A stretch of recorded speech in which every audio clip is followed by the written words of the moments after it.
Une des plus grandes forces qui attaquent l'esprit de l'homme est l'inquiétude, qui est causée par l'incapacité de connaître son avenir. Si l'esprit de l'homme était éveillé et perfectionné, il ne serait pas assailli par l'inquiétude.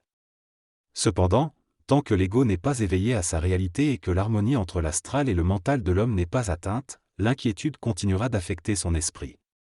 Pour venir à bout de cette inquiétude, il faut que l'esprit de l'homme soit suffisamment conscientisé pour pouvoir changer instantanément son activité mentale et émotionnelle, détournant ainsi son attention de la source de l'inquiétude.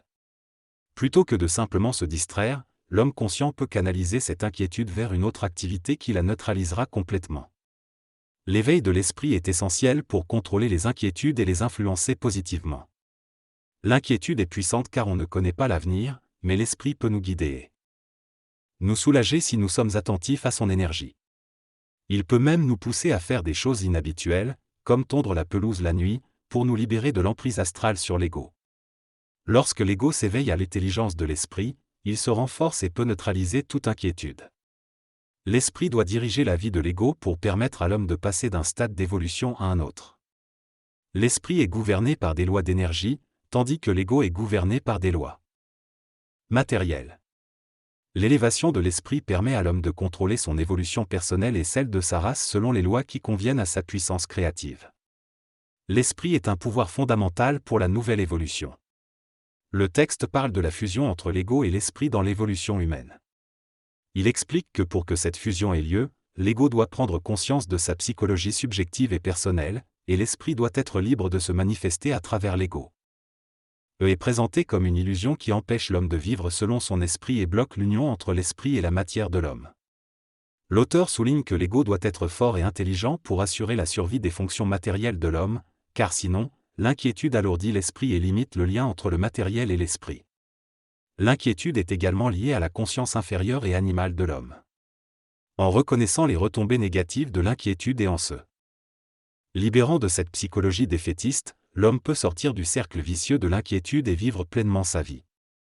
Pour que l'homme puisse bénéficier de ses forces intérieures, il doit d'abord convenir avec lui-même et développer une vision plus large.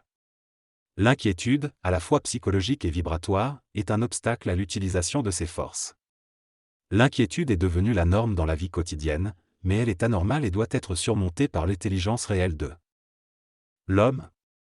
L'inquiétude ternit la vie de l'homme et reflète son manque de pouvoir mental. L'existence peut être bien ou mal comprise, mais la vie ne se comprend pas, elle se vit pleinement. L'inquiétude est une pression de la vie inconsciente contre l'homme, mais il a le pouvoir de s'en débarrasser en prenant conscience de toute vibration d'inquiétude. L'homme doit être maître de sa vie grâce à son intelligence et sa volonté, en détruisant les mauvaises habitudes pour reconnaître la pauvreté de son ancienne façon de vivre. L'histoire ne doit pas être le miroir de l'homme, mais la mémoire d'une ascension difficile. L'inquiétude est un tourment qui tourmente l'homme et le replie sur lui-même, l'empêchant d'accéder à son plein potentiel d'intelligence et de volonté. Ce phénomène est spécifique à l'humanité et témoigne d'une conscience de plus en plus profonde des mythologies et des illusions de l'homme. L'inquiétude est la condamnation de l'homme au périsprit, détruisant son esprit et l'empêchant de contrôler son intelligence et sa volonté. Cependant, lorsque l'homme se libère de l'inquiétude et réalise pleinement sa conscience, il se rapproche de l'homme éthérique et ouvre le chemin vers l'immortalité et l'invisibilité. Cela engendrera une division entre l'homme et le surhomme. L'inquiétude est causée par la mémoire et la peur, limitant la vision et le pouvoir de l'homme sur la vie.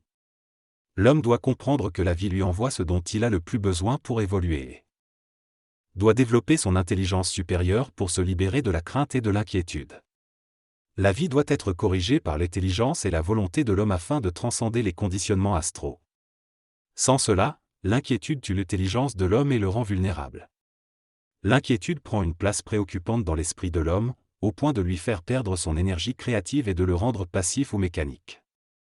La créativité de l'homme ne peut s'exprimer pleinement que s'il se sent libre, sinon elle se réduit à un simple défoulement de son esprit.